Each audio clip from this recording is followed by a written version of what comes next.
Holy God, give them the patience and ability to focus on difficult and complex tasks at hand. And please help us to allow our interactions with others to always be filled with understanding, patience, kindness, generosity, and a gentleness of spirit. In your most blessed name I pray. Amen. Thank you. You may be seated. Roll call. Armstrong. Here. Bates. Present. Campbell. Here. Corey. Gibson. Here. Bill. Here.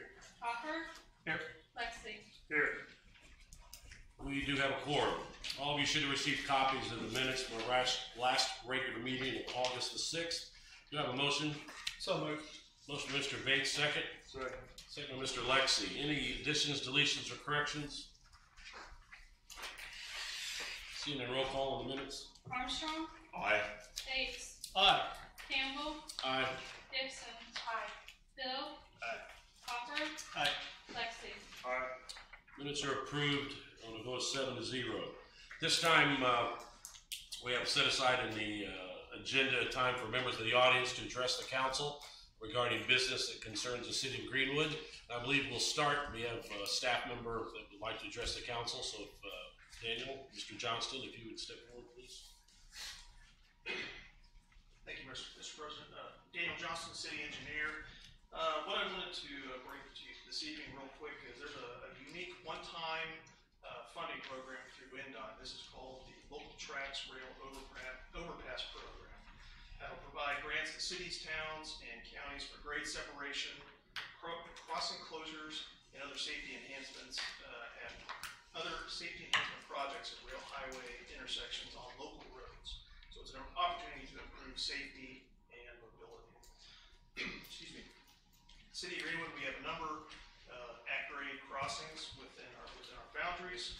City staff, we evaluated these and considered that the location at Horseville Road, east of US 31, this is along the Louisville and the Indiana Railroad line, as the best possible project candidate.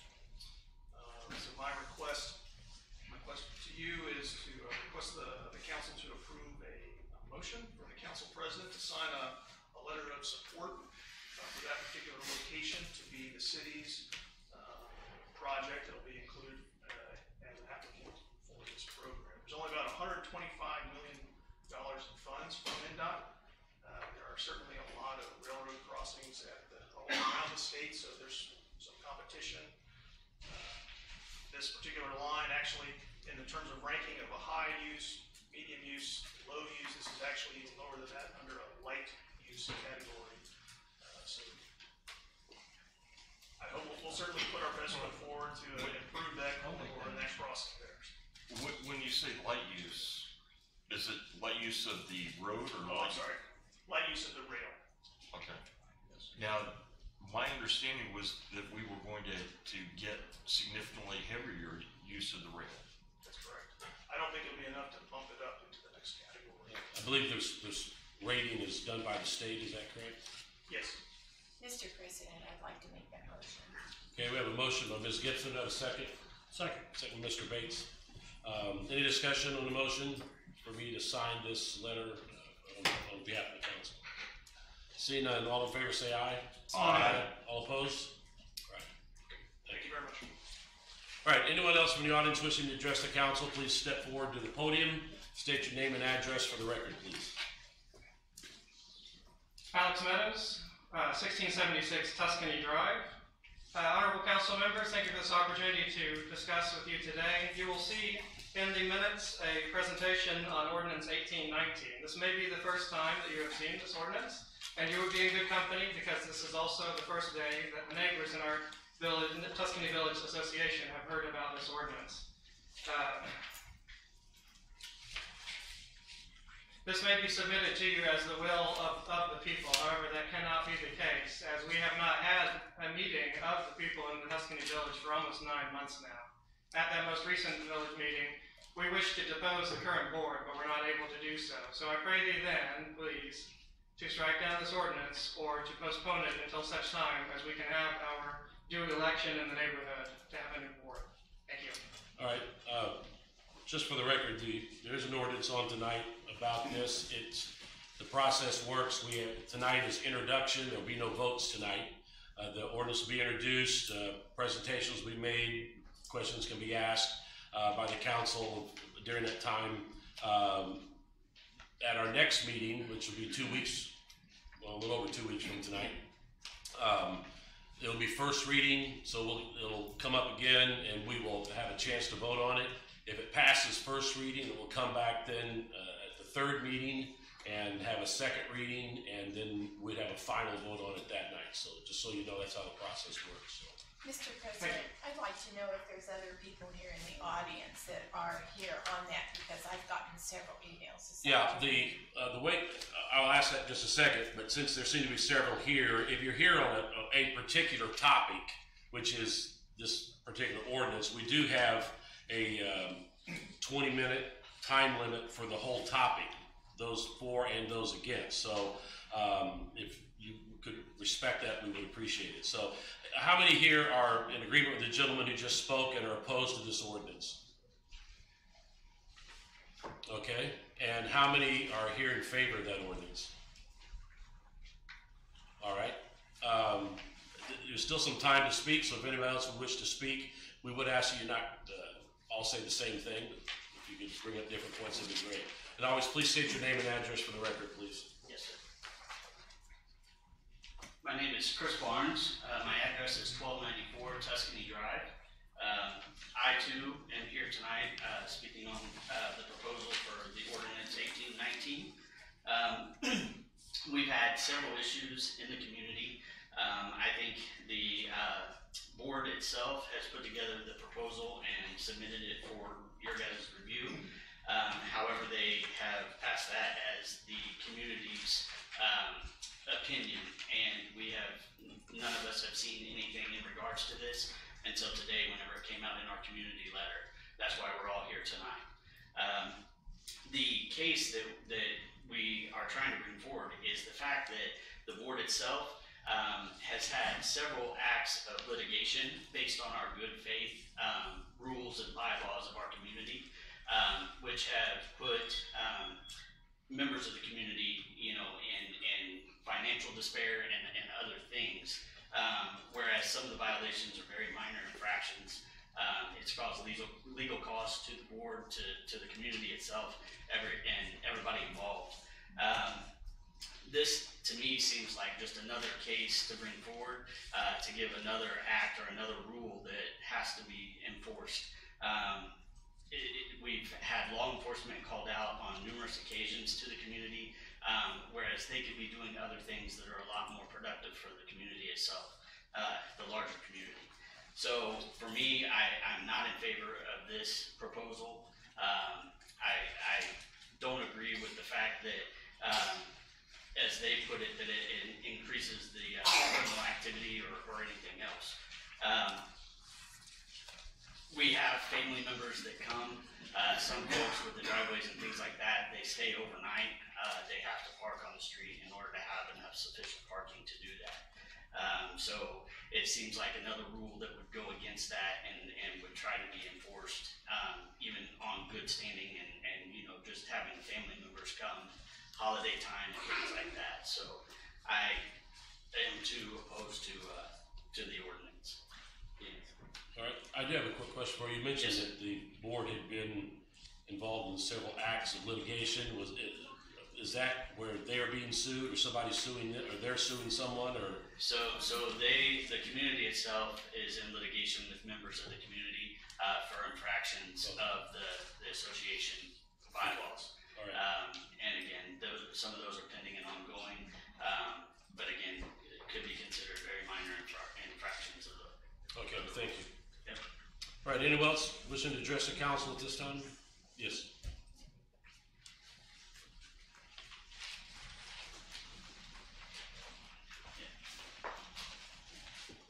My name's Marika Stansel, and I live at 1322 Padena Drive. I'm also opposed to this. I have a blended family. family, just recently married. We have 5 children. The only time we all get together is on Sundays to go to church, and a lot of our children come and spend the night, and then they're overnight, and we go to church on Sunday, and then they leave. So I'm definitely opposed for this parking on the streets overnight. All right, thank you. Anyone else? Either wish to speak for or against?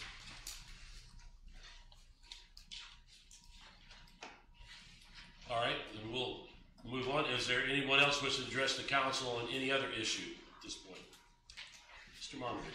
I'm Dale Marmaduke, 1153 Pilgrim Drive here in Greenwood.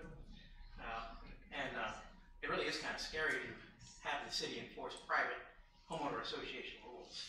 But my topic today is asking you to vote against these crazy tax abatements that are up for election. I'm going to ask you a simple question. What voter in this city is going to say, I feel really good about Greenwood giving away $7 million for a warehouse? We have no economic reason to do that. We have no benefit to do that. We don't even know the jobs, what's going to be in the warehouse, what's going to be stinky, toxic waste, the employee type, or anything. And so I asked, why would a reasonable person want to give this money away? Now, let the irrational waste town take these things. They're working at building the slum faster than we can actually look at. And they deserve it because they have some really crazy ideas on what development is. What you want to do is you want to make the city better. So you're bringing something and you pay for something that's better than the average. And there's nothing lower than that warehouse that I can think of. Maybe Greenwich City Dump, but that's another topic. We lose money and we lose opportunities. You know, if you give away the $7 million this week or the next few weeks for this unknown warehouse of massive size, you lose the opportunity for anything that's good. We know that nothing can be worse than this warehouse, but you lose the opportunity for things that people might want, like a park, or a hospital, or a factory. I don't know. I can't think of anything that would be worse than a warehouse. Then again, I think we gave abatements to the debt collection agency, so a call center. You know, other areas like the state of Indiana, they're doing things like, you know, giving incentives that are performance-based. They don't give away the money until something's actually done. They don't say, hey, build me a warehouse or a speculation building. Let's invest in speculation. They wait until something's actually done. And to say that a warehouse is better than another Tom's barber shop is absurd. You're doing socialized business. You're giving subsidies to one business and ignoring the things that I care about. A good haircut, for example. And, you know, really the description of the city is supposed to use economic development in areas that are distressed. And that area is not distressed. You're selling your soul when you agree to these sort of things, when you lie about the property and sign off on that. And of course, the developers lie to you. They said they're going to do all these wonderful, great things, as we saw with Cabela's, as we saw with the generic insulin plant that we lost $11 million on, as we saw with the research center from Monsanto, as we saw with the luxury motel, or hotel, which is really nothing more than slum housing, but it's very profitable to them. You know, the different companies look at us as suckers, and we need to do some research before we do that. You know, I said anything that doing with that private state club was wrong, and it couldn't be verified. In a business journal did an article on it, and they said, wow, there's nothing that can be verified what this person's saying. He's a used car salesman, and he's pumping out the need to do that. The jobs that would be in this warehouse are pretty likely low-paying jobs, green card jobs, seasonal jobs. People might live out of the county or in our slum housing that we're building, slum apartment complex. But the tax money for their income is going to go to where they reside. So it would be just like, what is it, Greencastle, where they have a Honda plant, but because the city has no amenities, parks, nice housing, things people want, they drive into work and they drive out of work, and all that money goes to cities that actually say, hey, let's put in parks, let's put in things that people want, let's have police protection in this neighborhood so they can still park on the street. Let's look at also how TIF money is being squandered. You know, unless a Jurassic Park flying dinosaur comes into Greenwood Airport, it's a total waste of money to pay to have a paper map printed and get that. And then we had the $60,000 squandered for the imaginary look of what Greenwood Middle School would look like after it's redeveloped, so you can touch it and spin it around, things like that. You know, if I want to play a mindless video game, I'll just download Mad Birds on my cell phone. We need some adult supervision on what this money's going to go to. And none of those things, if there's any resident of the city going to say, I feel good about how that money was squandered. Nobody does that. So let's change our policy and change our method of speculation on these warehouses that have no benefit and try to improve that stuff. Additionally, it'd be sure nice if the people who Mr. Marvin, your 5 minutes is up. Thank you. It'd be nice if the people who are against these things had the same amount of time as the people who are for them. Anyone else from the audience wishing to address the council at this time? Seeing none, move on to reports. Corporation Counsel. You should have received a copy of the IDEM semi-monthly and also the litigation report. And if you have questions, please contact me. All right. Any other committee or board reports? I should have received copies of my report from the RDC from a week ago. We did have a special RDC meeting this afternoon. It lasted a couple minutes, and I'll send you a report on that later. So. And Mr. President, on Thursday is the date that the social should hear about the Okra grant, whether they were fortunate to receive that or not. All right, good. Any other committee or board reports? Seeing none, ordinances and resolutions. None under notice of intent to consider. First reading, Resolution 1814. A resolution of the Greenwood Common Council waiving non-compliance of CTW Electrical Company, Inc. regarding its failure to timely file its compliance with statement of benefits form, sponsored by Campbell. Do you have a motion? So moved. Second. Motion by Ms. Gibson, second by Mr. Bates. This is scheduled for a public hearing. So we'll open up for a public hearing. Anyone wishing to speak for or against Resolution 1814, please step to the podium, state your name and address for the record, please. Seeing none, close the public hearing. Any discussion on the council, Resolution 1814? We hear from those, we heard from that last meeting, council. Yes, yeah, they were here at the last meeting. Right. They explained why they were not able to. They failed to file on time, but it looked like their filing indicated that they had lived up to their promises largely. Yeah. All right, any other discussion? Seeing none, roll call, Resolution 1814, first reading. Bates. Aye. Campbell. Aye. Gibson. Aye. Hill. Aye. Hopper. Lexi. Aye. Armstrong. Aye. Resolution 1814 passes first reading 7-0. Resolution 1815. A resolution of the Greenwood Common Council waiving non-compliance of Mays Chemical Company, Inc. regarding its failure to timely file its compliance with statement of benefits form, sponsored by Campbell. Do you have a motion? So moved. Motion by Ms. Gibson, second. Second. Second by Mr. Hill. Any sorry. This is also scheduled for a public hearing, so we'll open it up for a public hearing. Anyone wishing to speak for or against Resolution 1815, please step to the podium, state your name and address for the record. Seeing none, close the public hearing. Any discussion on the council? I believe the head of this company passed away recently, and that could be part of the reason why they had issues. The transition from the original owner to his family. All right, any other discussion on the council? Seeing none, roll call, Resolution 1815, first reading. Campbell. Aye. Gibson. Aye. Hill. Aye. Hopper. Aye. Lexi. Aye. Armstrong. Aye. Bates. Aye. Resolution 1815 passes first reading 7-0. Second reading, Resolution 1812. A resolution of the Greenwood Common Council authorizing continued participation in the Interlocal Association for an additional 5-year period, sponsored by Campbell. Do you have a motion? So moved. Motion by Mr. Bates, second. Second. Second by Mr. Lexi. Any discussion? Oh, it's also scheduled for a public hearing, excuse me. We'll open up the public hearing. Anyone wishing to speak? That one doesn't have a public hearing. Oh, it Public doesn't. hearing is for Public is the resolution next one. 1818. I'm sorry, my fault. All right, any discussion on the council? Resolution 1812. Seeing none, roll call, resolution 1812, second reading. Gibson. Aye. Hill. Hopper. Lexi. Aye. Armstrong. Aye. Bates. Aye.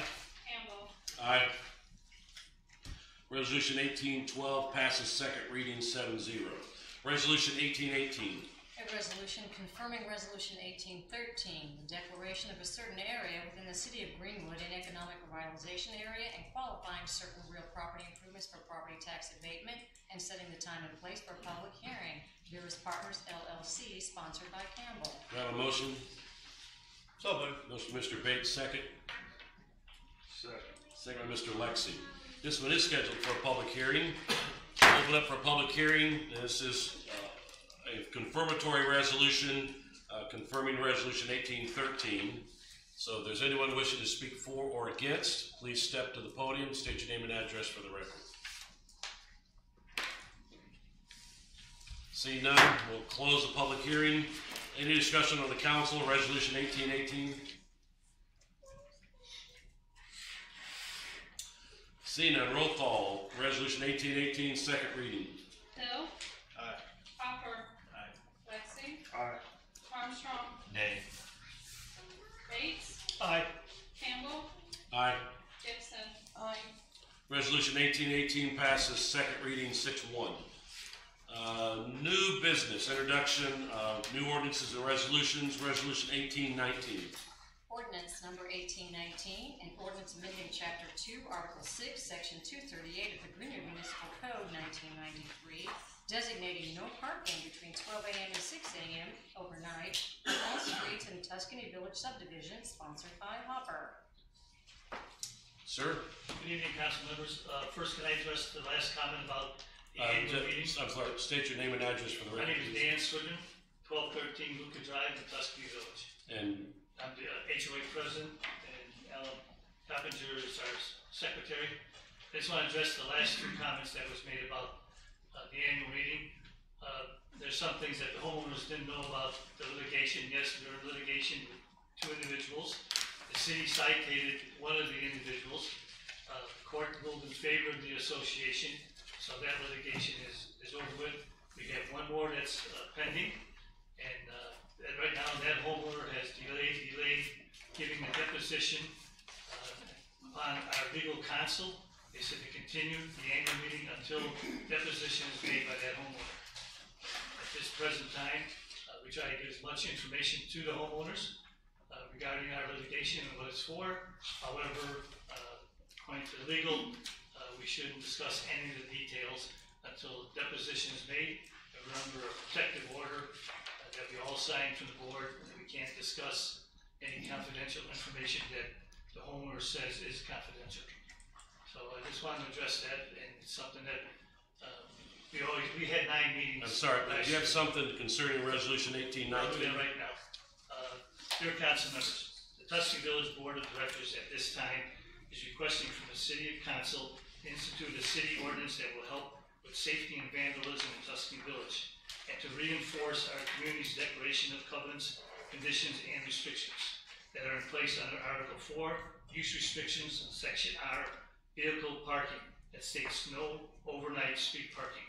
The Board of Directors is requesting that the city review the community streets and install city street signs in the most effective locations stating Tuscany Village, no overnight street parking, 12 a.m. to 6 a.m. The HOA Board of Directors strongly believe approval of a new parking ordinance in Tuscany Village to install signs for no overnight street parking would be in the best interest of the community for the reasons stated. Vandalism and other criminal activities, security and theft, enables prowlers to hide more easily when they see a patrol car, attracts prowlers, easier to spot stalkers in the cars parked on the street, parking too close to fire hydrants, which could lead to worse circumstances, parking too close to the intersection causing a blind spot for turning cars, which could cause side swiping, difficulty for emergency vehicles to come down our streets, Vehicles are parking the wrong way. Parking overnight has created nuisance for residents when their driveways are blocked and causing blind spots for the exiting vehicles. Parked overnight have hindered snow plowing operations. Easier to spot abandoned vehicles. Homeowner complaints. We understand the city has always been responsive to the needs of the Greenwood communities in the past. We hope that the council will support our request for signs in Tuscany Village for no overnight street parking. With your leadership and support for the overnight street parking signs in our community, we believe our neighborhood will be a safer place to reside. Thank you for taking our request into consideration, and we look forward to your reply. We have documentation. It's also in our covenants that there's no overnight street parking. It's under Article 4, Section R, and it says no overnight street parking. We have varying documentation from social media, people complaining about cars parking, cars being egged, cars with specific activities going on. They have video cameras on some of the homes that they have prowlers walking around these cars that are parked. A lot of this is for the habitual homeowners that park on the street all the time, never move their car. The police are just out there now and tagged one of the vehicles for 72 hours. The car was out there for 2 weeks. 6 months ago, there was another car. Homeowners are complaining about the car sitting on the street. The homeowners are so angry, there's even statements about, we all live in a military neighborhood, we all have guns. I mean, this is about safety in our community. And overnight street parking in our community, that's causing people to come in our neighborhood, unwanted, unwelcome predators, and they're looking through our vehicles. It's just gonna cause more problems. And you can go on any social media right now and see that this is what's happening in Woodfield, Tuscany Village, neighboring communities. So all we want to do is enforce our covenants that state no overnight street parking, and hope that the city comes out, looks at the area, and posts signs. Mrs. Coons, I have a question for you.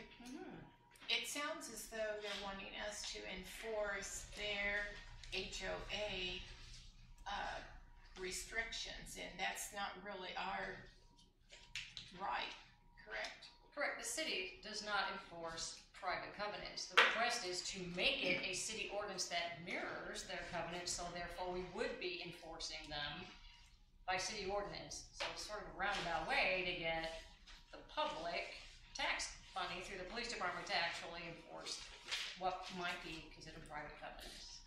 Do we have any other neighborhoods where we prohibit street parking completely? I know we have some where we have. There are a few. My subdivision came to me at our homeowners association meeting, asked about the possibility of putting no parking in Copperfield. We put on the major roads no parking on one side of the street, the side with the mailboxes. Well, I know we have neighborhoods where we prohibit parking on one side of the street, but this is prohibiting all parking throughout the entire neighborhood overnight. And I didn't know if we had any other neighborhoods that did that or not. If they are, it's areas where there are narrow streets and you don't want because of emergency vehicles, and I cannot remember if There's there's a handful in Old Town. yeah, Have that, but entire subdivisions, I'm not recalling any. Okay. I know that we had a short conversation with our honorable mayor. He said there is an ordinance that the city can't put in, the council members can't put in, and he suggested we go this route. So that's why we're here, trying to get no overnight street parking. And it's for the safety of our community. If we eliminate, deter one criminal activity in our neighborhood. We've had smashed car windows on 2 cars. I got the complaints here from the homeowners. They complain about they can't get out of their driveways because the car was parked there. They talked about one neighbor parking in front of a mailbox. They couldn't get their mail for several weeks. So this is what the board is addressed with from several homeowners. Parking in front of mailboxes is already illegal. Parking in front of fire hydrants is illegal. And I'm sure parking in front of someone's driveway is also already. Well, they can't back out of their driveways because the cars parked across the street. All right. Any questions for this gentleman? I have a couple. Yes. Mr. President. Do you have is your subdivision normal width, I know it's brought up a little bit, normal width of streets? Standard? We have 152 homes and we have approximately 7 streets.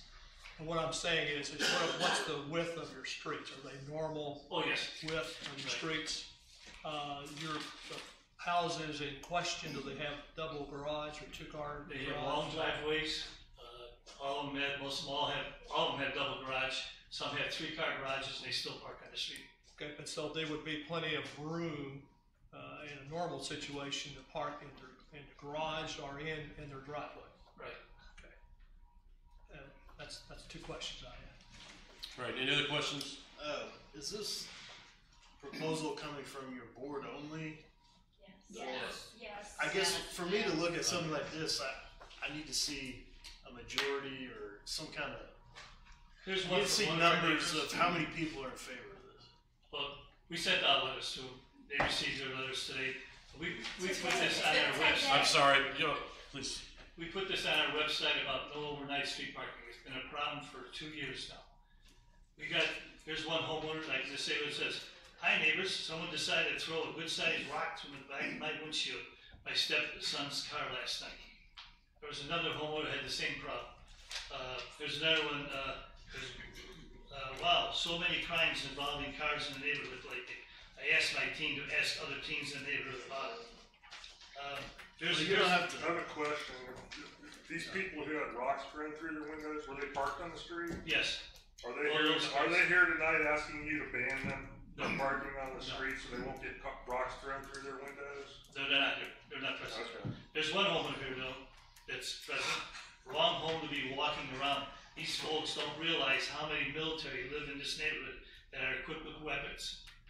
We want to deter such action as this. And that person's here tonight. So there's a lot of it. God with him happened to be, I pulled in my driveway exactly at 3:35 in the morning. They're all talking about guns. Right. This is something that we want to avoid. You could provide copies of that information to the clerks. We'd appreciate that. Anything you presented tonight needs to be presented to the clerk. Mr. So President, we'll go on I have record. one question. Yes. How many homes, sir, did you say is in your development? 152. 152, thank you. All right, any other questions for this gentleman? All right, thank you very much. Oh, I would just note, the letters you got today, I was approached to sponsor this, and I'm happy to. This is a good discussion. The legal department drafts the ordinances, and they're swamped. So we didn't know when they would come through and get the ordinance. So when I knew it was going to be on this particular agenda, that's when they sent the letters out. Don't beat them up too bad just because you got it today. I required that he send letters to everybody for this very reason, so that everybody would know that this was coming and to come provide your This feedback. letter actually came subsequently with him canceling our voting of the new board meeting for the second time. So it was sent out. Okay, all right. Thank you very much. You're welcome. Thank you. All right, moving on. Ordinance 1820. An ordinance amending the 2018. I'm sorry. I mentioned earlier there would be no vote tonight. There's a vote at our next meeting, and there'll be a vote at the second meeting after that. This was introduction. What? They have another chance for audience. Yeah, there'll be 2 more chances to address this. I'm sorry. Ordinance 1820. An ordinance amending the 2018 salary ordinance, Common Council Ordinance Number 1745, to add the position of Deputy Security Director in the City Court, and regarding payment of the Director of Court Operations, Assistant Director of Court Operations, and Chief Probation Officer, sponsored by Gibson. Judge, floor is yours. Good evening, everyone. For the record, I'm Louis Gregory, Judge of the Greenwood City Court. Ordinance 1820 does 2 things. First, it establishes a new position, a part-time position, for a Deputy Security Director. Our Security Director currently works a 4-day shift, and of course is eligible for and does take a certain amount of leave time during the course of the year. In the new configuration of the Justice Center, our Security Director basically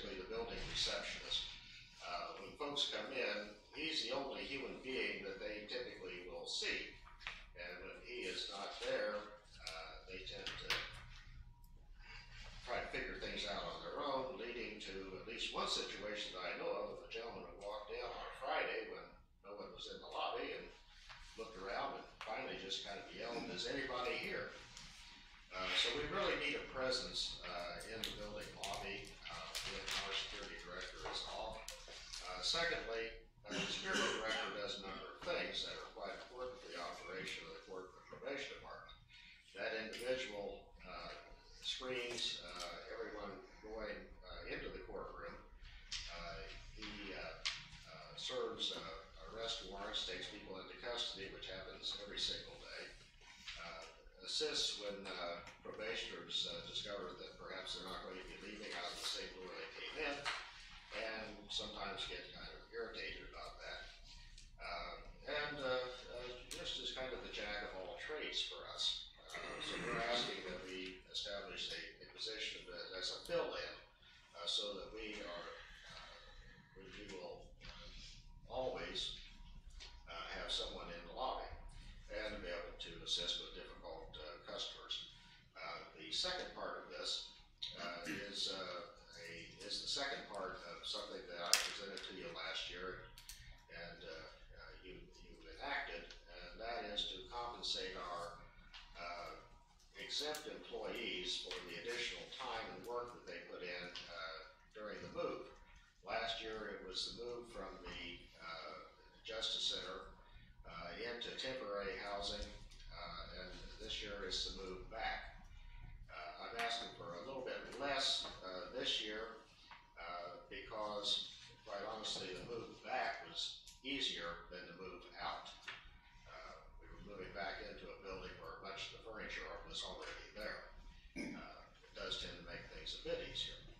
But I'm asking for the authority to compensate them for 80 hours of additional work at a straight time rate.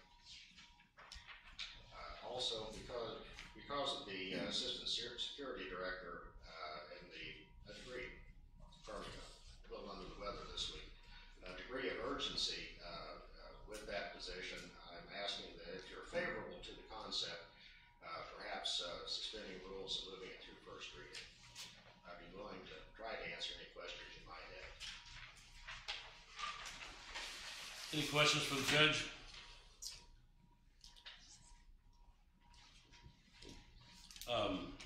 Under the deputy security director, you have down a hourly rate at $25 an hour. How did you, is that? That's roughly the hourly rate of our current security director. This individual will be performing a bit more of a law enforcement function in that he'll be basically putting people in handcuffs, securing them until a police officer is available to take over, and doing security screening, that sort of thing. Do you have an idea of approximately how many hours they'll be working during a week? On a typical week, it would be about 9. Now, when Tom, our security director, is away on vacation or at a training, he would fill in during those times as well. But a typical week would be 9. Judge, I have a question. Here in the ordinance, it says due to the workload of the position and the work associated with the recent relocation of the court and probation, are we not at the point that, I mean, we had a lot of hours last fall and we've got them again now, and we've got a lot of other people that are losing hours that they're working. Do we need other staffing? You'll see when you receive the court's proposed budget for next year that I am asking for an additional person. The court's workload, in terms of the criminal cases, the court's volume is up about 45% over 2016.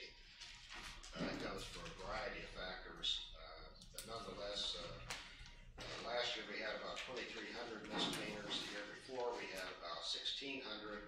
This year, I think we're going to track right around 2,300. And a very large majority of those are drug related. And frankly, many of them are felonies that were filed with us as misdemeanors to get people into treatment. So we're seeing a different kind of a customer than we've had in the past.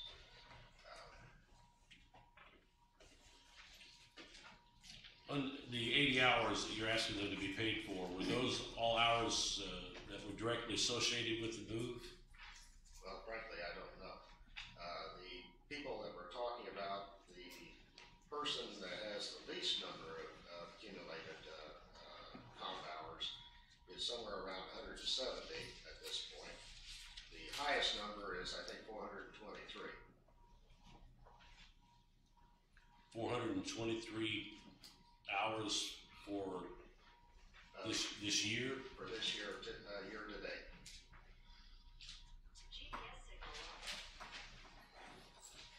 That's a lot of hours. It is. We thank them for their service. Above and beyond.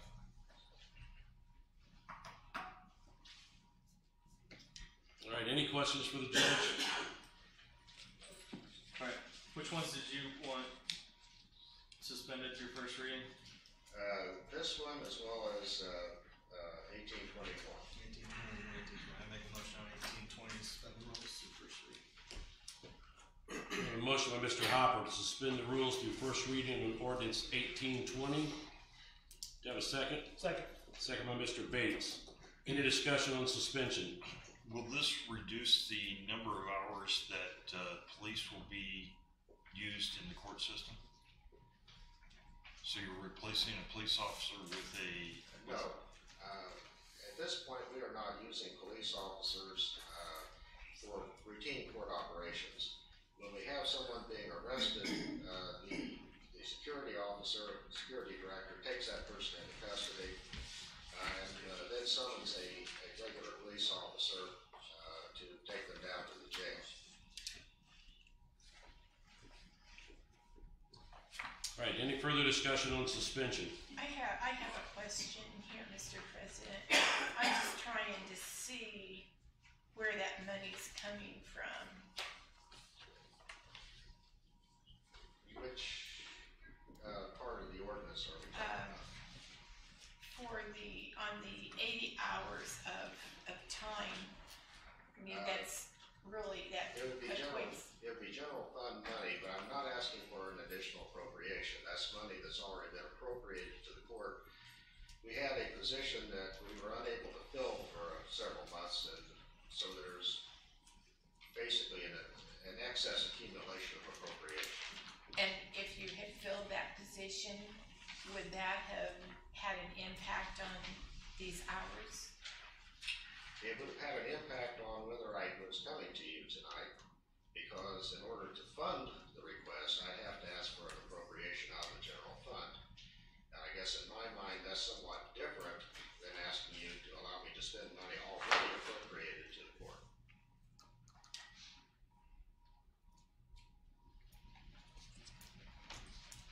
All right, any further discussion on suspension? Seeing none, roll call on suspension. Hopper. Aye. Lexi. Aye. Armstrong. Aye. Bates. Aye. Campbell. Nay. Gibson. Aye. Hill. Aye.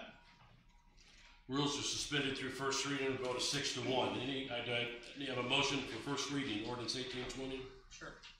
Motion by Mr. Hopper, second. Second. Second by Mr. Bates. Any discussion on ordinance 1820, first reading? I do have a question, if I could ask the controller. On part-time people, the $25 an hour, what would we normally pay a part-time person? It depends on what the position is and where it's at department-wise. There's not a set for part-time as an overall. All right. And I may ask, Mr. President, a part-time person would not have any kind of benefits. No benefits, no paid time off, no insurance, nothing.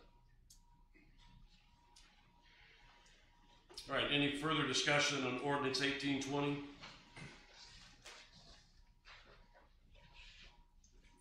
Seeing none, roll call, ordinance 1820, first reading. Lexi. Aye.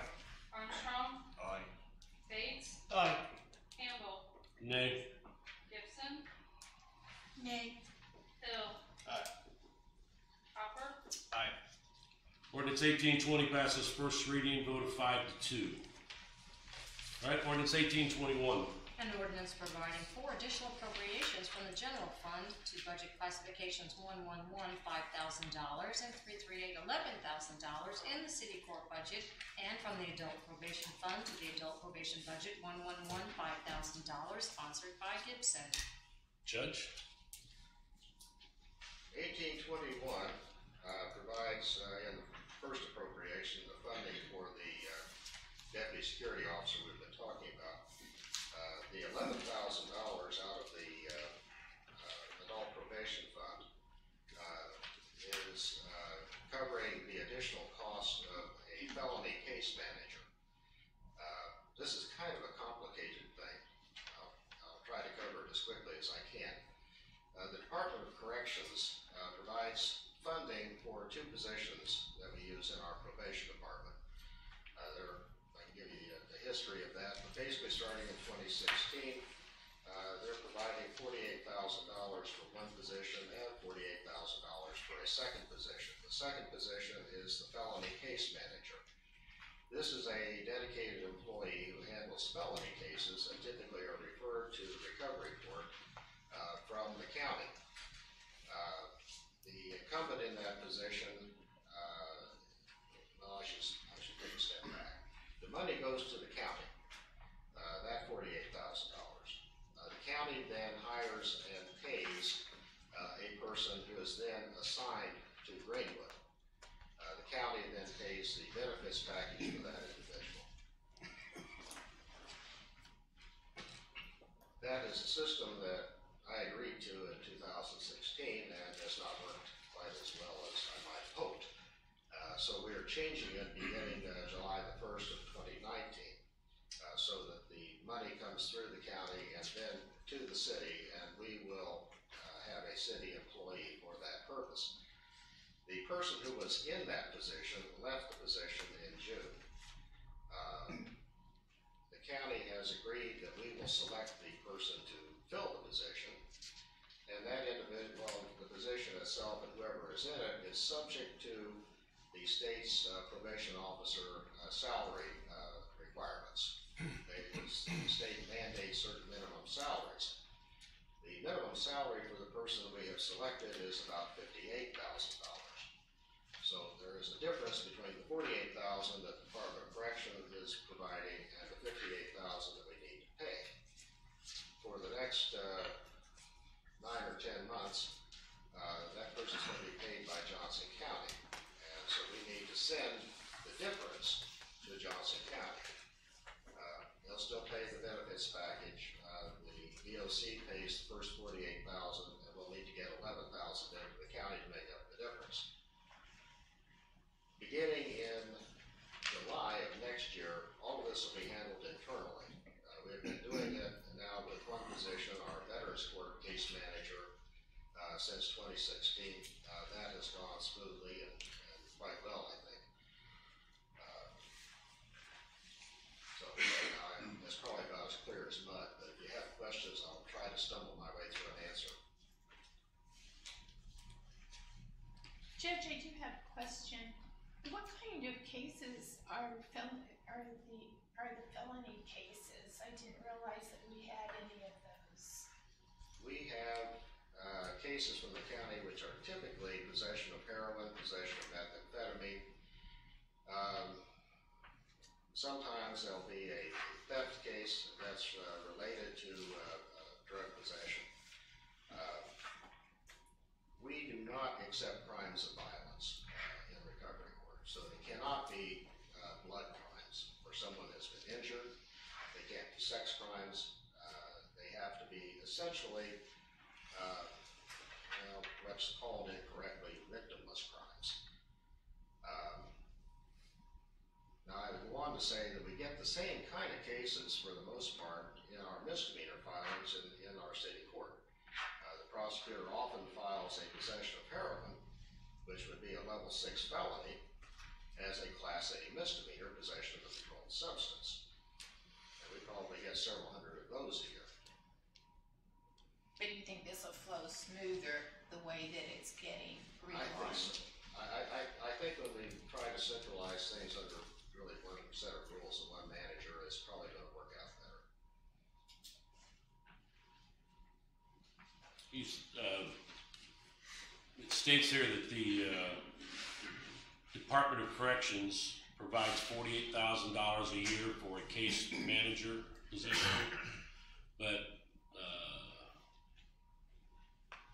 later on it says that the Indiana's mandatory probation officer salary schedule says they have to be paid $58,000. Correct. Why, just out of curiosity, why the difference? Why does this department, the state only pay $48,000 for a position that's required to pay $58,000? Well, the 58 is based on years of experience, and the 48,000 would cover someone with minimal experience, 2 or 3 or 4 years. So we could get someone of that nature and pay them the 48,000. This would then be unnecessary. What we have found through better experience is with the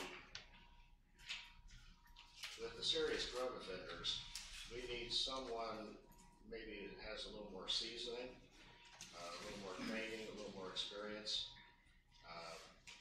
Someone who may have some instincts which will kind of sound the alarm if things are beginning to get a little off. So we're trying to get someone who will be more effective. The person that was selected by the county who left in June was someone who had no experience. But we could pay them $48,000. It was not the best situation.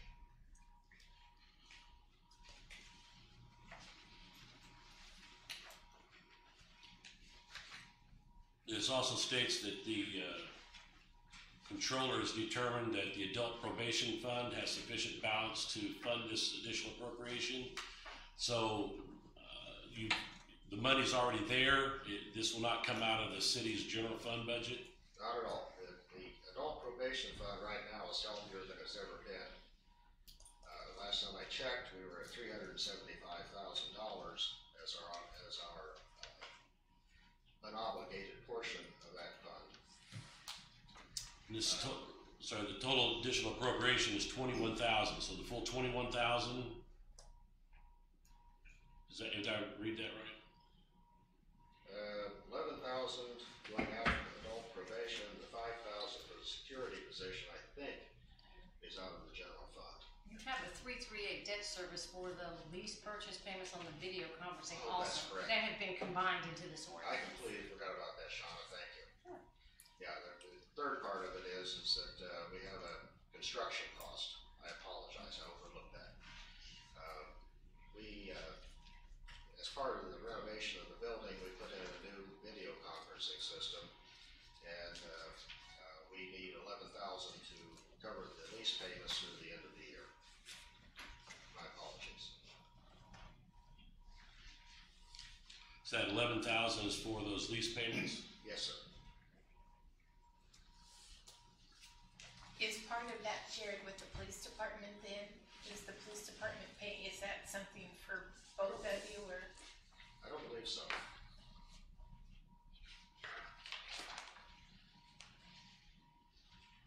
I don't want to get too pointed, but it would appear that you entered into a lease contract with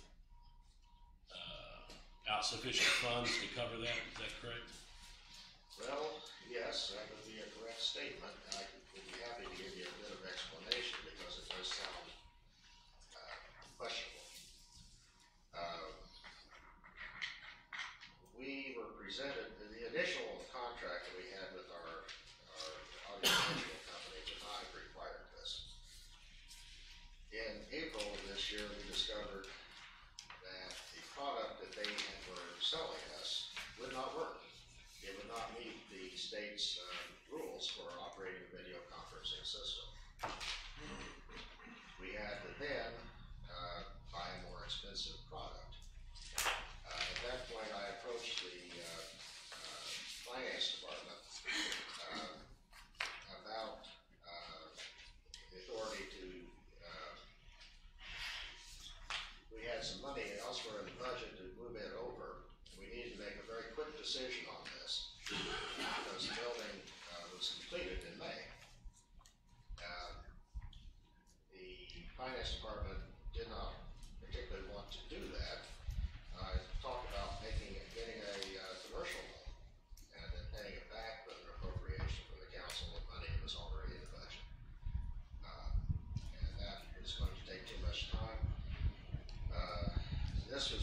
presented to us as being a solution. Now, we have an appropriation this year for the video conferencing system. We initially thought that would be sufficient to cover what we were going to be obligated to pay. But the final contract got done, we realized there was going to be a shortfall.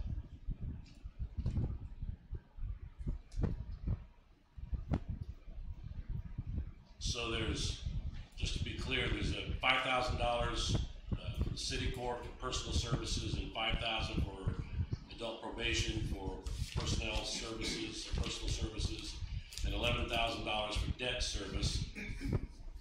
How much of that 21,000, how much of that is being paid out of the adult probation fund, and how much of that's coming out of the general fund?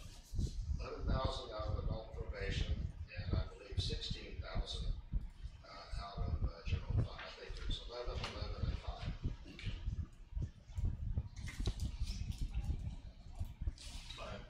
I know that it's 5, 5, and 11. And Yeah, that's what I've got. 5, 5, and 11.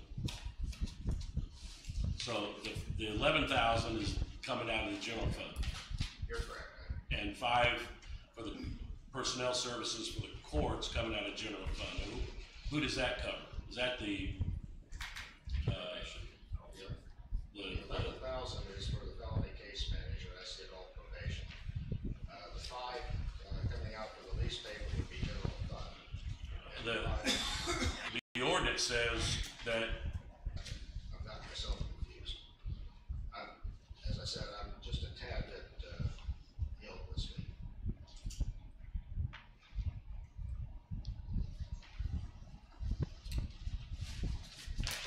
The ordinance, I think, is written is correct. It's 5,000 for the felony case manager because we only have 4 months left in this year that will have to be paid. I apologize. And that's to make up the difference between the 48 and 58,000 that we made this year. Yes, sir. 11,000 is debt service.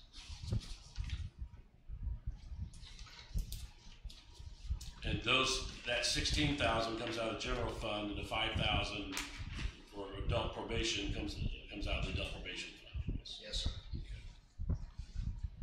All right, any further questions for the judge?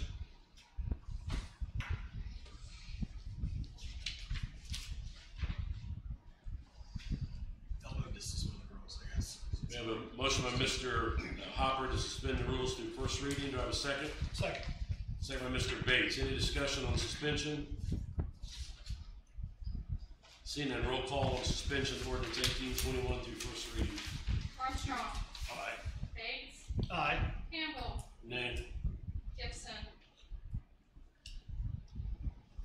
Yay. Hill. Hopper. Lexi. Suspension fails, a vote of 4 to 3. And just for the record, it takes a majority of not the council present, but it takes a majority of the 9 positions on the council. Is that correct? So we have to have a vote of 5. And so suspension fails, a vote of 4 to 3. Thank you, Judge. Thank you. Ordinance 1822. An ordinance transferring funds within the Parks Fund from budget category 444 to budget categories 222, $5,000, and 336, $48,000, sponsored by Gibson. Mr. Wright? I have a feeling you're gonna get tired of me tonight. So this one, coming out of the budget process this year, we had a couple of items that the parks presented in their 2019 budget that we determined that they could pay for from their 2018 capital budget that was being unspent. So the $5,000 is for weed eaters, so that's under operating supplies. The $48,000 under services there is to paint the community center on the outside. All right, any questions for Mr. Wright? All right, thank you.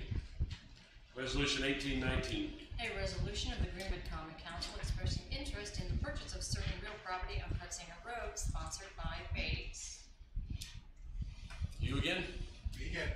So this is the property for the fire station 93 that we discussed at the prior meeting and had the bond issue approved. It's 40 acres. It's being purchased. 30 of that will be going to Freedom Park. The rest will be used for the fire station property. There were 2 appraisals done, and the appraisals both came back at 1.1 million. All right, any questions? I had a question about the painting of the community center. Is it not an all brick building, mostly? What are we painting? Painting the outside is my understanding. It's an entire. I think it is painting though. I don't think so. I had to pull up a picture. I see it in my mind's eye, but I couldn't. That's not painted. That's right. It's a block building. Right? It's a community center block. Yeah, but it's not painted, is it? Yes. Is it? Yes. And Rob said he intends to get that done yet this year. Yes. Did they not? I need to paint it. Also, What you want in there? No. I think the remodel was on the interior. That took that to special plan. All right. Any questions on resolution 1819? I have a question for Greg. Greg, with where we are in the season, do we need to suspend the rules at least through first reading so that they will have money that they can engage in this? Yeah, actually, that would be bad a good weather. idea, just because we are looking at closing on the bonds on approximately September 21st. So in order to move the process to purchase the land, the idea was that once the bonds were issued, we would be able to make that land purchase. We'd have the money in hand to do it. So that would help us to make sure that those two things coincide. I move for suspension of the rules through first reading. Is it resolution 1819? Yes. Okay. Yes. We have a motion to suspend the rules to first reading on resolution 1819. Do I have a second? Second. Second by Mr. Lexi. Motion by Ms. Gibson, second by Mr. Lexi. Any discussion on suspension? Seeing none, roll call on suspension of the rules, resolution 1819 through first reading. Bates, Aye. Campbell, Aye. Gibson, Aye. Hill, Aye. Hopper, Aye. Lexi, Aye. Armstrong, Nay. The rules are suspended through first reading on resolution 1819. Let me vote as 6-1. Do I have a motion, resolution 1819? So moved. Motion by Ms. Gibson, second. Second. Second by Mr. Lexi. Any discussion, resolution 1819? Seeing none, roll call, first reading, resolution 1819. Campbell, Aye. Gibson, Aye. Hill, Aye. Hopper, Aye. Lexi, Aye. Armstrong, Nay. Bates. Aye. Resolution 1819 passes first reading 6-1. Thank you. Resolution 1820. A resolution declaring certain real property improvements for tax abatement, Scannell Properties number 346 LLC for the benefit of Project Brutus, sponsored by Campbell. State your name and address for the record, please. Sure. Hi, my name's Alexis Sauter. I'm a project manager with Cat Sauter and Miller. And I'm here before you tonight to talk to you a little bit about Project Brutus on behalf of Spinell Development and a confidential future tenant yet to be named at a later date. So That worked out really well last time. what was that? I said that worked out really well last time. The confidential to be named later. Yeah.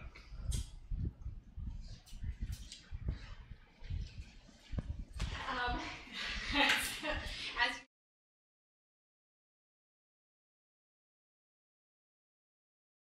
and on behalf of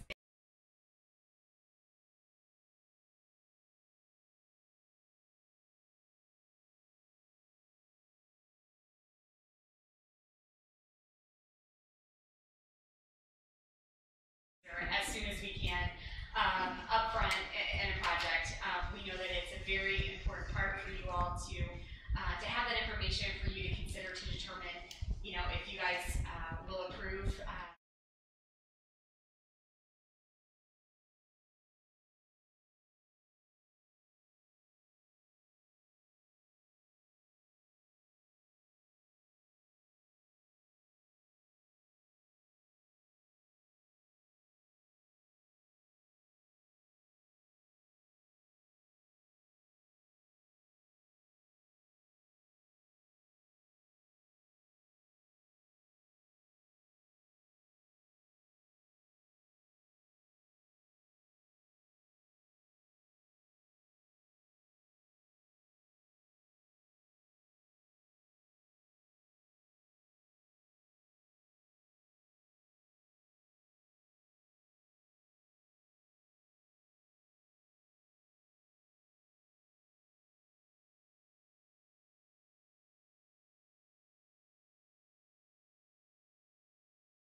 on the second resolution dealing with personal property? Oh, I apologize. No, I should have. That's all right. I should have addressed that. Yes, no, this presentation was to include both the real property abatement, and then the personal property All right. for Project Brutus. I noticed it was included, so. Apologies, I should have said no. that up front. Thank you. All right, resolution 1822. A resolution approving an interlocal agreement between the City of Greenwood and Johnson County regarding the felony case manager and the Greenwood City Court, post-conviction service, probation, and drug court, sponsored by Gibson. Judge. Again, for the record, Louis Gregory, Greenwood City Judge. This is to authorize an interlocal agreement between Greenwood and Johnson County to allow for the transfer of funds, as I explained earlier, on the felony case manager. All right. Any questions for the judge? Thank you. Thank you. Miscellaneous business on the council. Just a note, as we mentioned at the very beginning of our council meeting, we did lose one of our council members, Dr. Charles Landon. This coming Saturday, there'll be a celebration of life service for him at Cornerstone, which is the old city building, and I believe it starts at 11. And so all of you, of course, are welcome and invited. Also, Chuck was our appointee to two separate boards or commissions, the Redevelopment Commission as the social. And so I'm proposing that at our next council meeting, which will be Wednesday, September the 5th, that we look to find someone to appoint to both those positions. And so if you're the social is required to be a council person, I believe, and the RDC has, we've had a practice of making it a council person, so we'll be planning to do that at our next council meeting. The next RDC meeting is not until September the 11th, I think, so there'll be time after our next council meeting. There won't be another RDC meeting after our next council meeting, is what I'm trying to say. So. Is the RDC appointment a one-year appointment? Yeah, this would be to fill out Chuck's. That'd be to finish this year. Yeah, but to finish this year, so it'll be for September, October, November, and December. Mr. President, I also sent a sheet down the line from the social, and it's one that Chuck and I both have signed in the past. However, it says it's a 3-year term, and we always mark that out and make it a 1-year because the council does that annually. Okay. So we'll be needing to make those two appointments at our next council meeting, so be thinking about that between now and then. Anything else from the council? I feel like it's a little early to bring this up, but on the other hand, I don't know the time frame. I know that Chuck will be replaced by the precinct committeeman. When is the filing deadline for that? The caucus will be Thursday, September the 6th, here in this room, I believe. And I believe, I don't have the letter in front of me, but I believe it's 24 hours. I think it's 72. 72 hours prior to that sure meeting. but I can't remember. It states in the letter that all the precinct committeemen got. Does anybody know? Well, staff, I'm sorry. I will look that up. I've got the letter on my desk at home. I'll look it up and send that out to everyone. But it's a really short period of time is the deadline.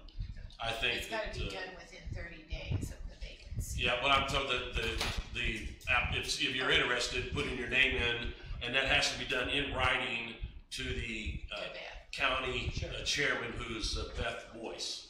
It needs to be mailed to her home address. So if anybody in the audience is interested, you can email me. I'll be happy to email you the information. So, but yeah, that'll be the caucus is September the 6th, Thursday.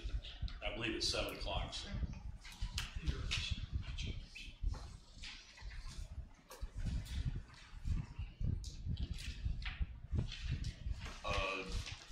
We had been talking about how the next meeting will be a little longer than 2 weeks. It will be I believe it's the 5th. It's Wednesday the 5th.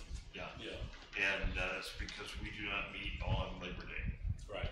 So on weeks with holidays on Mondays, we meet on that Wednesday. Yeah, and for those of you who are concerned about the parking, that'll be the first reading, and there will be a vote that night on first reading. So, and if it passes, there'll be a second one. If it doesn't pass, then it'll end there. So. All right, anything else from the council? Mr. President, Yes. I have something. Chief Lau, could you have someone look at the reports that we've had that the police have responded to in that neighborhood during 2018? Which neighborhood? Pardon? Tuscany-Lily. Yes, please. Because I know I've asked for those on other areas, and it not only gives a report of the type of call it was, but also what they found at that, on that run. Thank you. All right. Could you give that to all the council? Could you send it to all of us, please? Thank you. All right, anything else from the council? All right, audience requests. Anybody in the audience wishing to address the council, please step to the podium. Dale Marmaduke, 150B. Concerning another one of those abatements for the Brutus project, since the city has demonstrated they don't really look at all the background, the citizens themselves need to have the same information or more information to fight these things. And I don't think the city should consider anything unless the citizens are given the information so they can investigate and look at it. For example, the research facility for Monsanto, the constant lies that we got about the skate facility. And I really believe that, that's a salesman trick, where the big surprise is coming.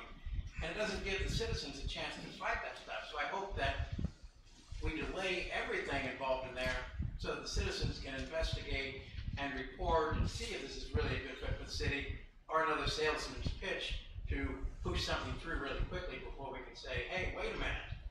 So I hope the city council will consider that in these secret type meetings and negotiations for what's supposed to be public. I'm sorry, but there are no secret meetings that the council participates in. That would be illegal. We don't do that. And I don't appreciate the accusation. I stand corrected. Thank you. Non-disclosure, though, is a form of secret meetings. So you're not really sorry. You just changed your terminology. All right. Anybody else?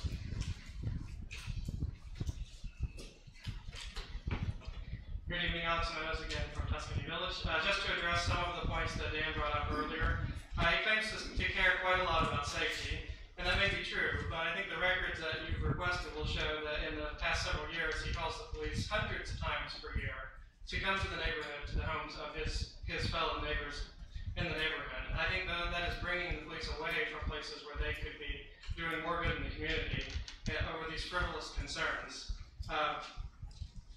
He mentioned this lawsuit, but really this lawsuit is about an interpretation. It's not even a violation of the DCCNR as written.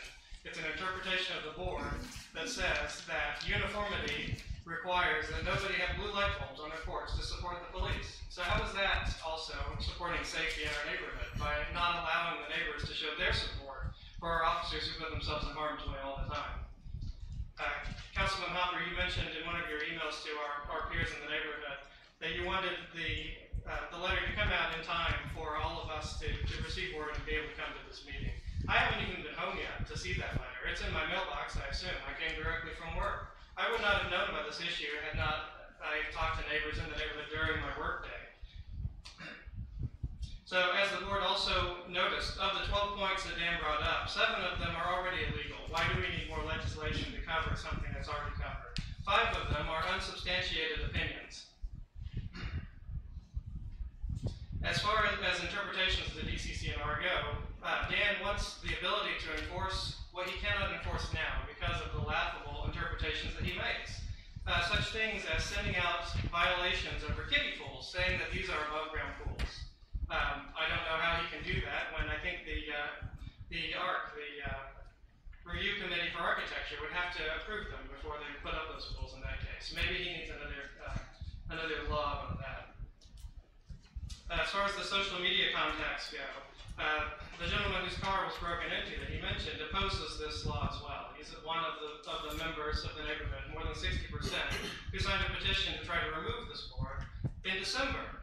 But that didn't go through, even though state law requires only 10% of the neighborhood to call a special election, with or without cause. The posters on social media also are angry, as he mentioned, but they have not been angry about parking until They have been angry and frustrated about the way they've been abused for 2 years by this board, despite their best efforts to get rid of them. They're angry about not having a meeting where they get the opportunity to voice their concerns for over 9 months. Now, who knows how long, as the most recent meeting is postponed. And to answer your concern, the width of the streets is wide enough that when a car is parked on each side of the street, 2 large trucks may still pass between them without issue. Thank you very much. I look forward to addressing this again in a couple of weeks. Thank you. All right, anyone else from the audience?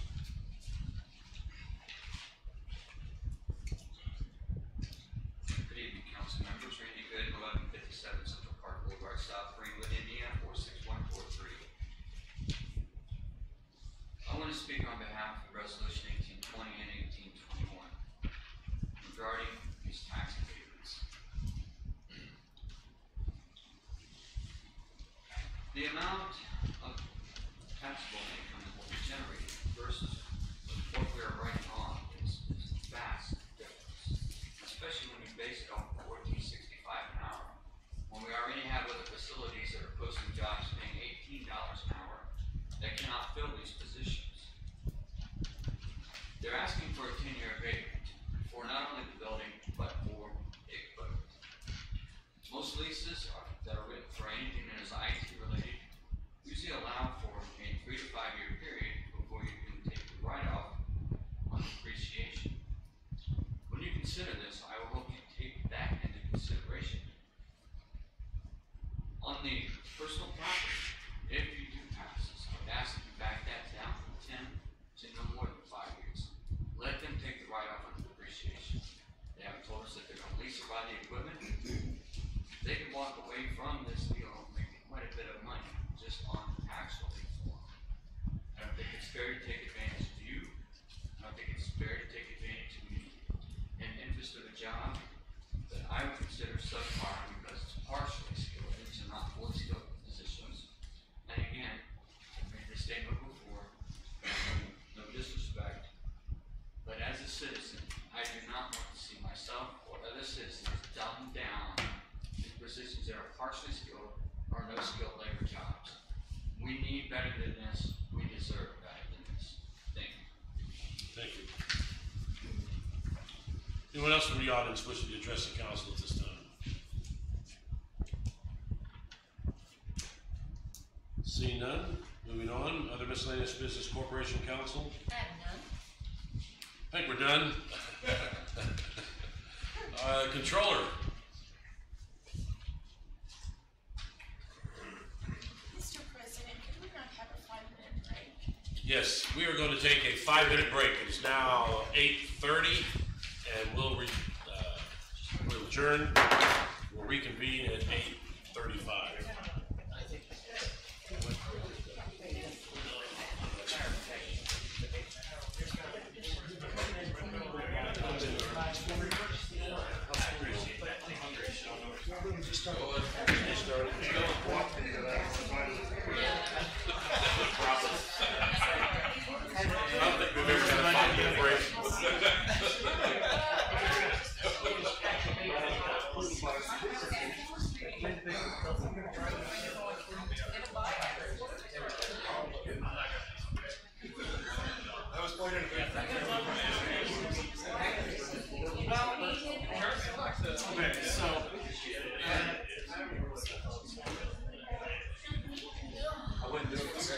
Does that not look show us again?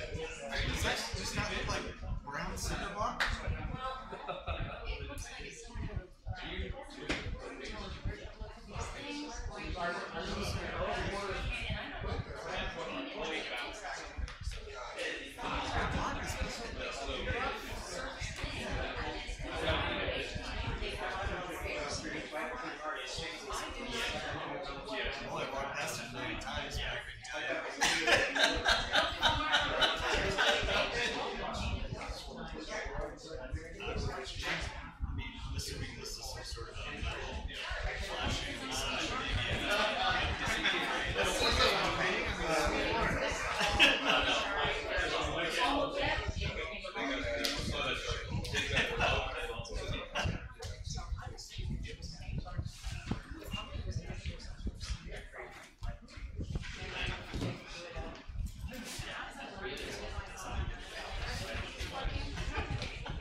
That's the last thing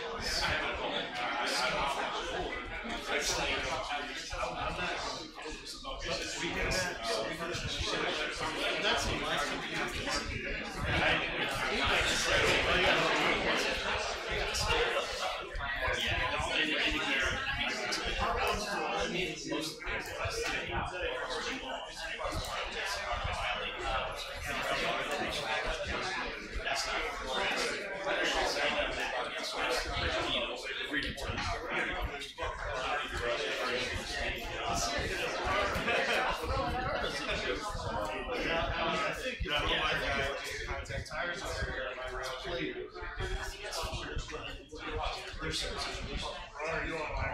It's already right, exactly. And you guys are going to be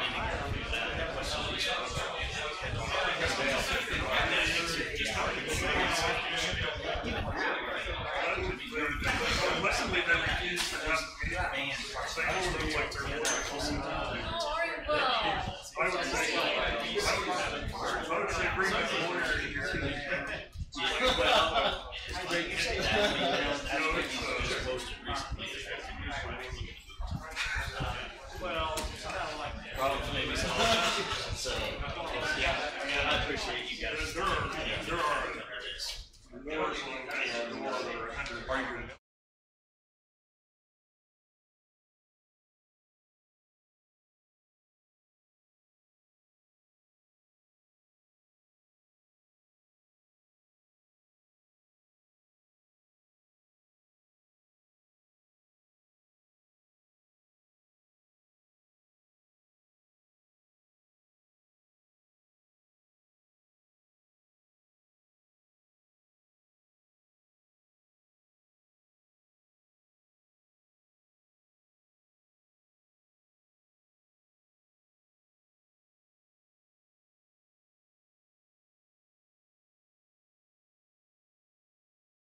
improvement plan and the planned flex budget.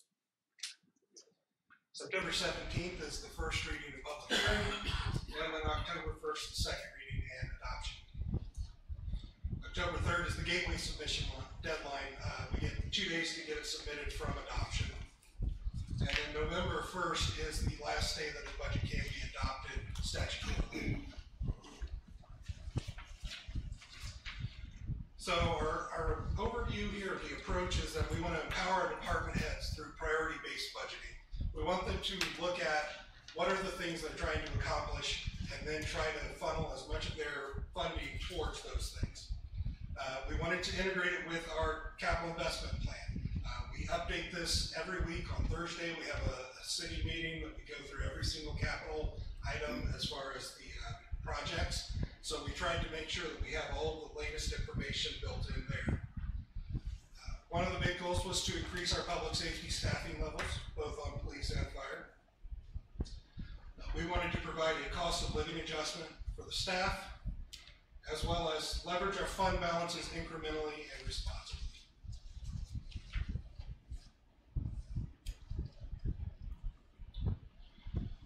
Okay, so these are the priorities that have been defined by the mayor to city staff as what we want to focus our budget on accomplishing. Operational excellence, public safety, infrastructure, economic development, and quality of life. Those are the things that should be the running theme behind all of our budgets as we move through. One thing that we do throughout the year is monitor some of the funds. So we have what we consider watch list funds, ones that we want to keep an eye on, whether it's because there are certain large projects that may impact their balances, or whether it is user fees may not be supporting them. Ones that are improving as we see them getting to a more stable position, and then finally our stable funds. So we look at capital reserves, revenue growth, and the expense trends. Right now, sanitation is under watch list because we have a very large sanitation project that we are going to be moving into at the end of this year.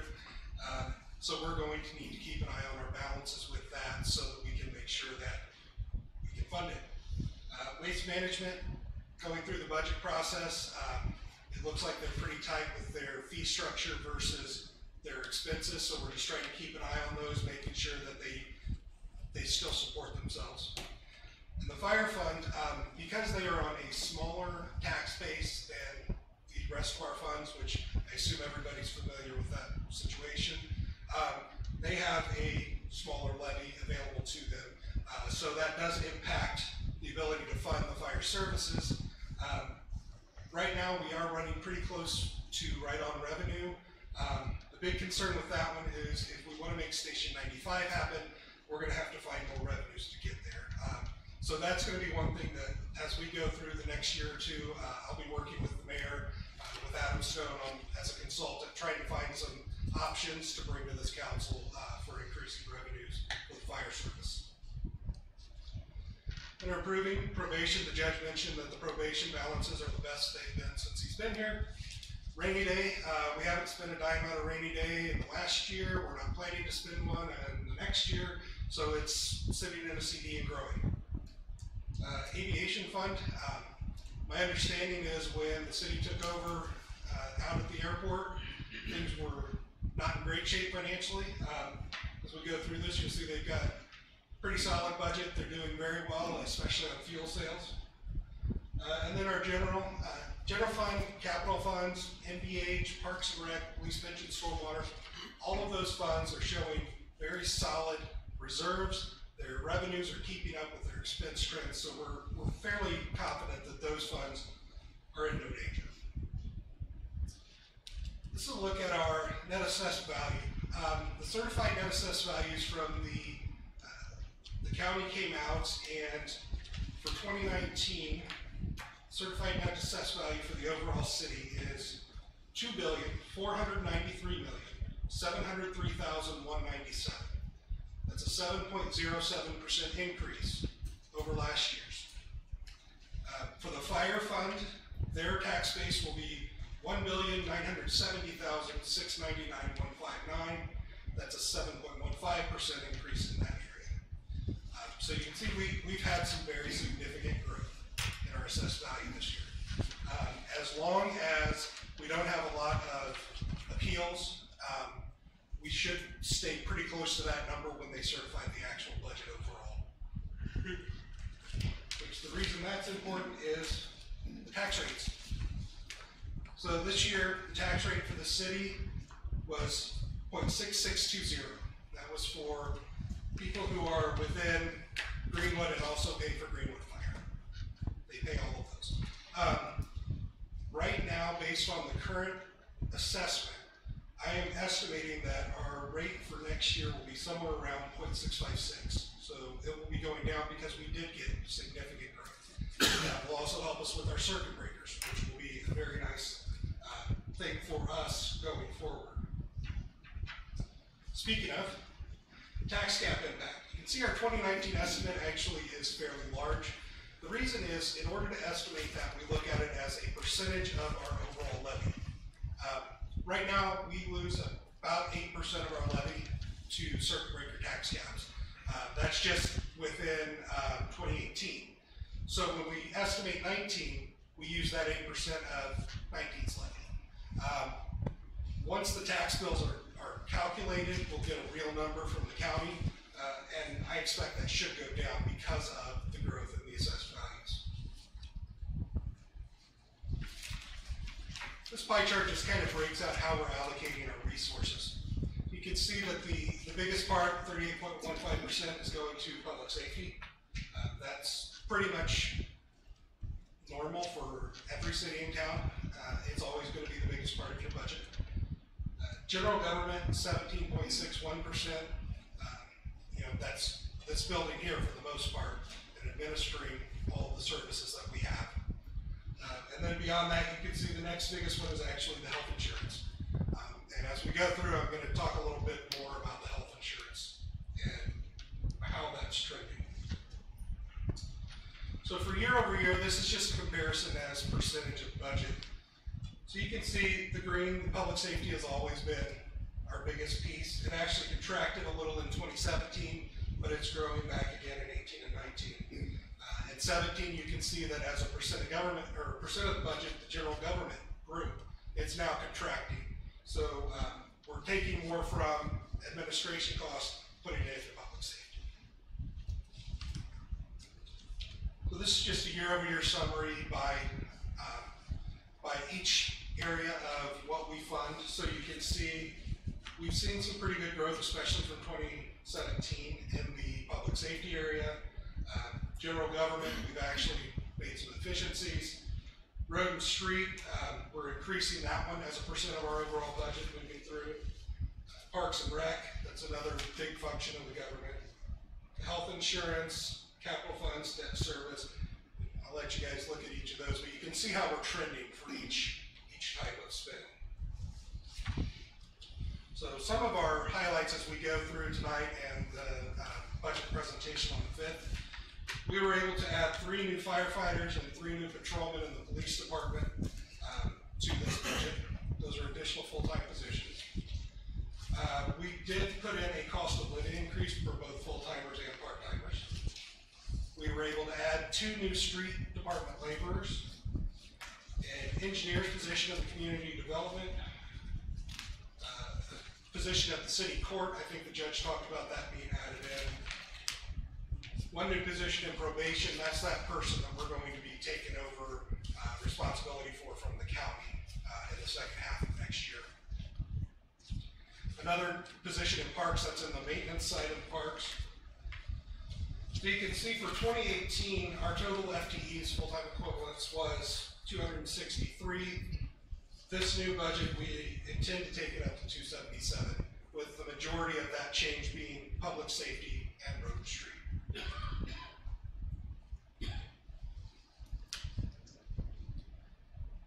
So we do try to emphasize the year-over-year comparison. I know in the line item budgets I gave you, we showed 2017's budget, 2018's budget, and then the 2019 budget to try and give you all an idea of where things are trending for each line item.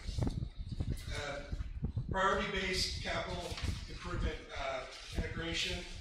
we were able to add funding for 5 new police cars. This is the first round of our revolving lease stack where we were trying to replace the fleet. So we will be able to, beginning in 2020, start that process over again and start rotating in the brand new ones. So we're able to keep rolling those forward. We added funding for public safety radios. We'll be financing those with the company with Motorola. It's approximately a $600,000 investment between police and fire, but we're financing it over 10 years, so we're able to make that last pretty much the life of those radios, maybe just slightly under. We were able to increase the funding for annual road maintenance. We tried to make sure we were able to put more money into paving this year. We went through and removed all the one-time items so that we could make sure that we weren't putting something in there that was unnecessary and then causing something else to be taken out.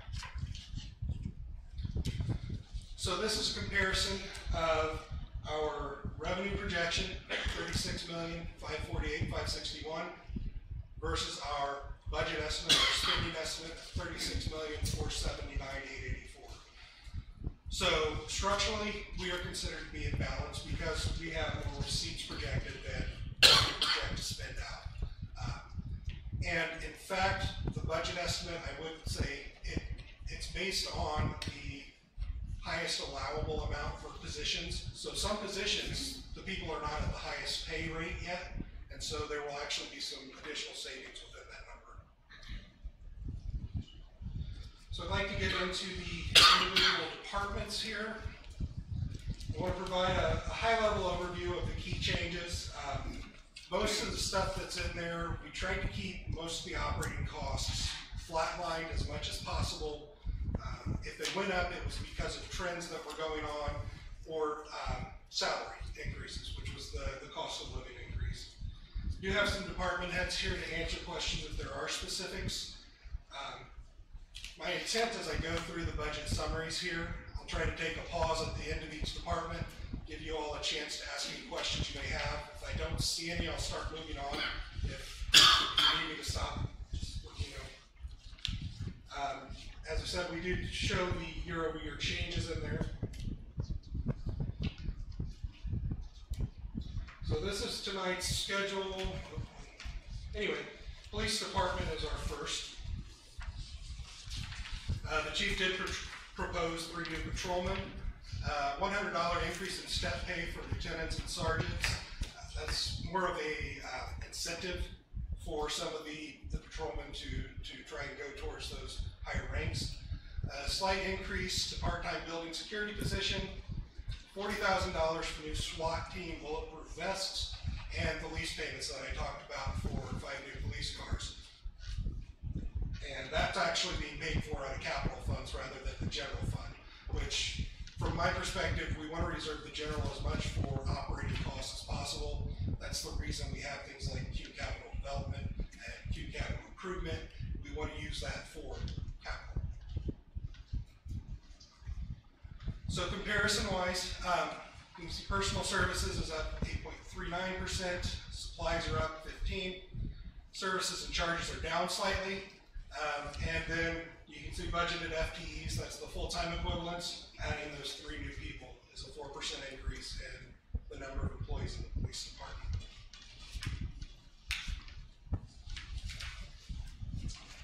Police Merit Commission, fairly small budget. No changes proposed, stayed the same. The police pension, this one we're able to calculate exactly what will be needed.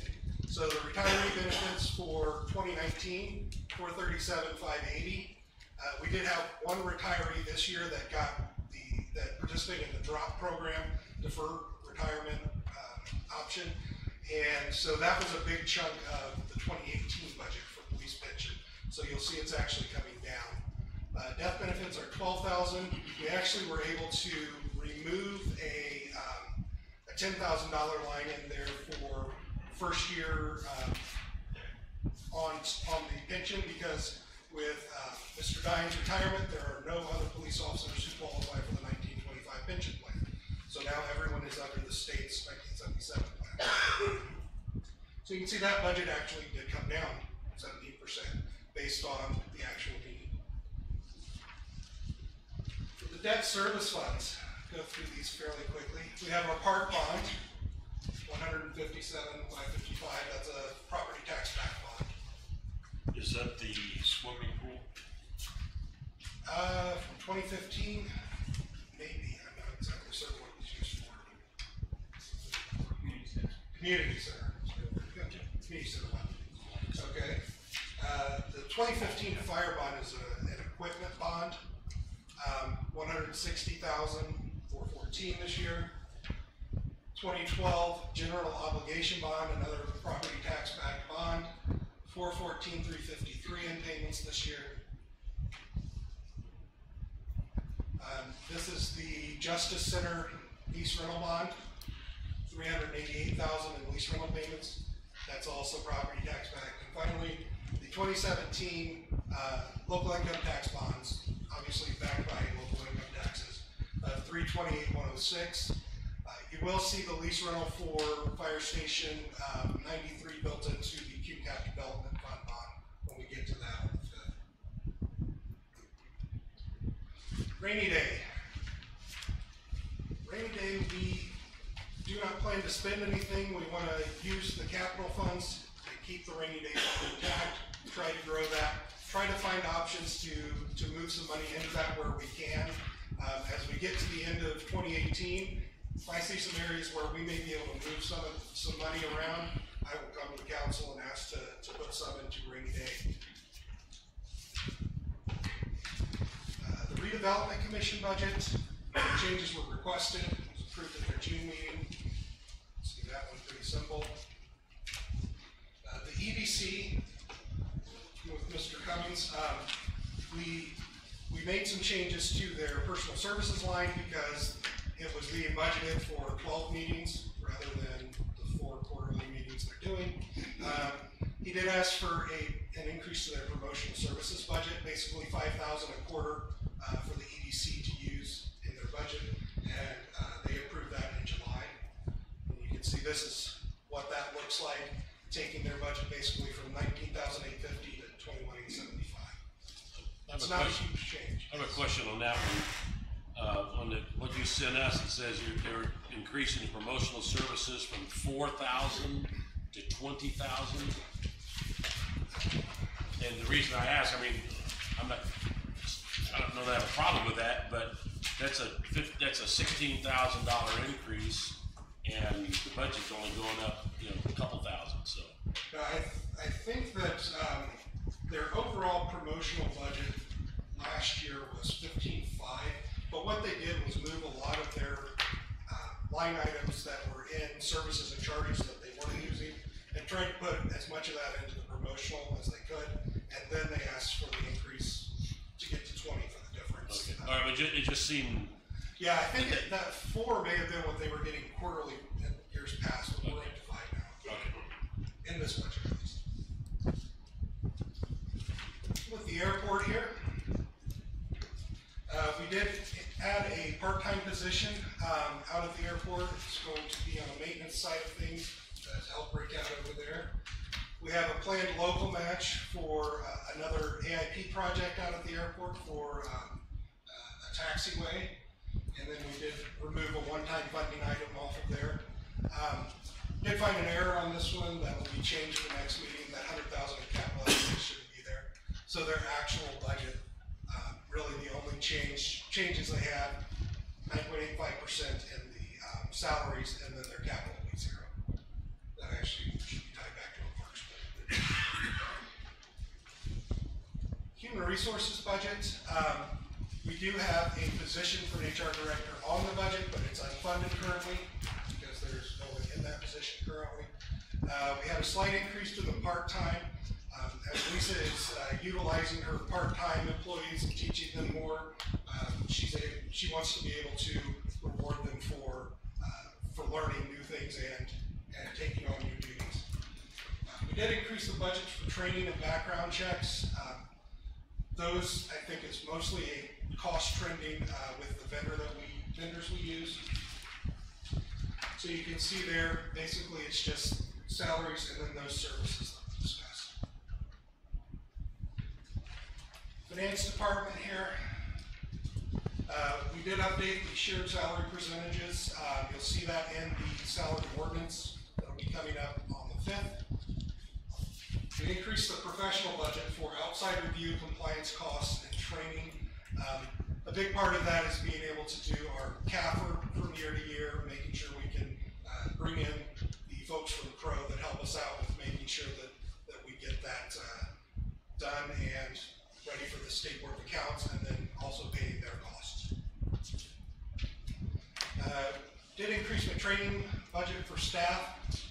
My intent is to make sure that all of my employees are cross-trained with at least one other job, and then I want to try and give them opportunities to grow their skill set within their jobs. And then finally, I do have a capital improvement item in the capital funds to update our accounting software. That also includes payroll and HR software. It's going to show up in your capital funds when we get to there on the 5th. And so this is a comparison year over year for finance budget. The Board of Works budget, this is probably the largest one tonight. Prison police. Health insurance allocation was updated. Aggregate expense of $4.1 million. Basically, we really don't know because since we're self-insured, it's all based on actual claims received. Some years we're up, some years there are large claims received, depending on what illnesses someone might get.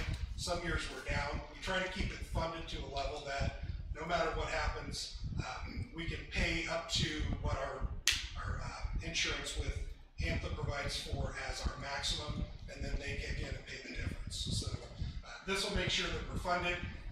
We may get halfway through the year and not need nearly that much, but at this point, this would be the maximum need for health insurance. And so the cost per full-time employee is $14,823.87.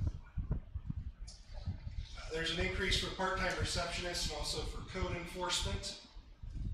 And then we do have increases of 2% for all of the boards and commissions across the board there. So you'll see that on some of the others on the 5th as well. Increases in the insurance premiums. We've been accumulating quite a bit of property over the last year.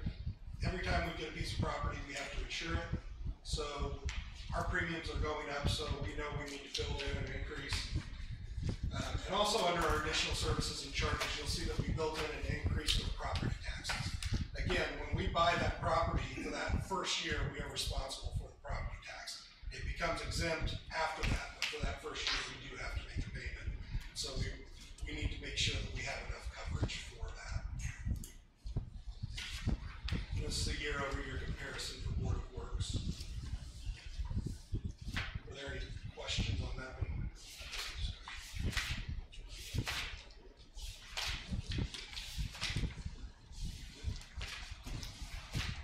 So that's the end of the night one presentation. In September 5th, we'll have a lot more. Thank you. Thank you. Any questions? Yeah, the cost of living raise looks like it's about 4.95%.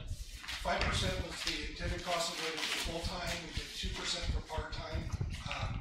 And then there will be some as you go through the budget where the department has requested additional increase based on additional duties or changes in duties. So we tried to notate those throughout your line item budgets to make sure that we were clear on why those were different from any of the others.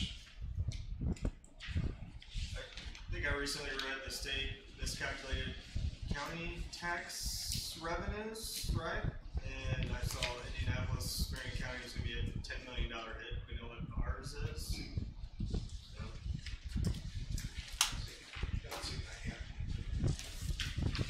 Any other questions? The county and see if they know anything on that. Be nice if the state told us. Any other questions for the controller? Thank you, Mr. Wright. Appreciate it. Anything from the mayor's office? Just want to thank everybody that helped me put all the presentation together. It's very hard to do. All right, we appreciate their hard work. We are adjourned.